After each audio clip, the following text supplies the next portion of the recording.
The Lord is my shepherd, I shall not want.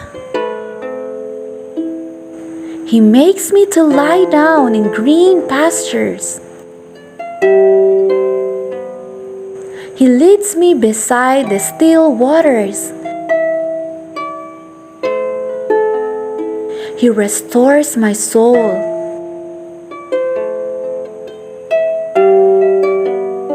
He leads me in the paths of righteousness for His name's sake. Yea, though I walk through the valley of the shadow of death, I will fear no evil, for you are with me.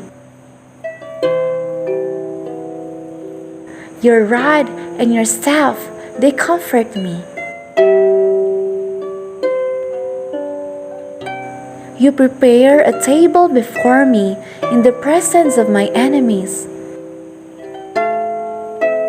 You anoint my head with oil.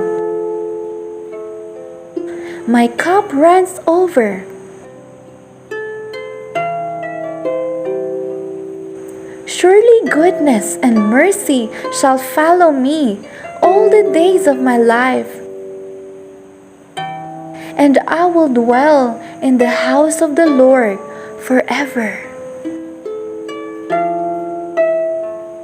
Psalm chapter 23, verses 1 to 6.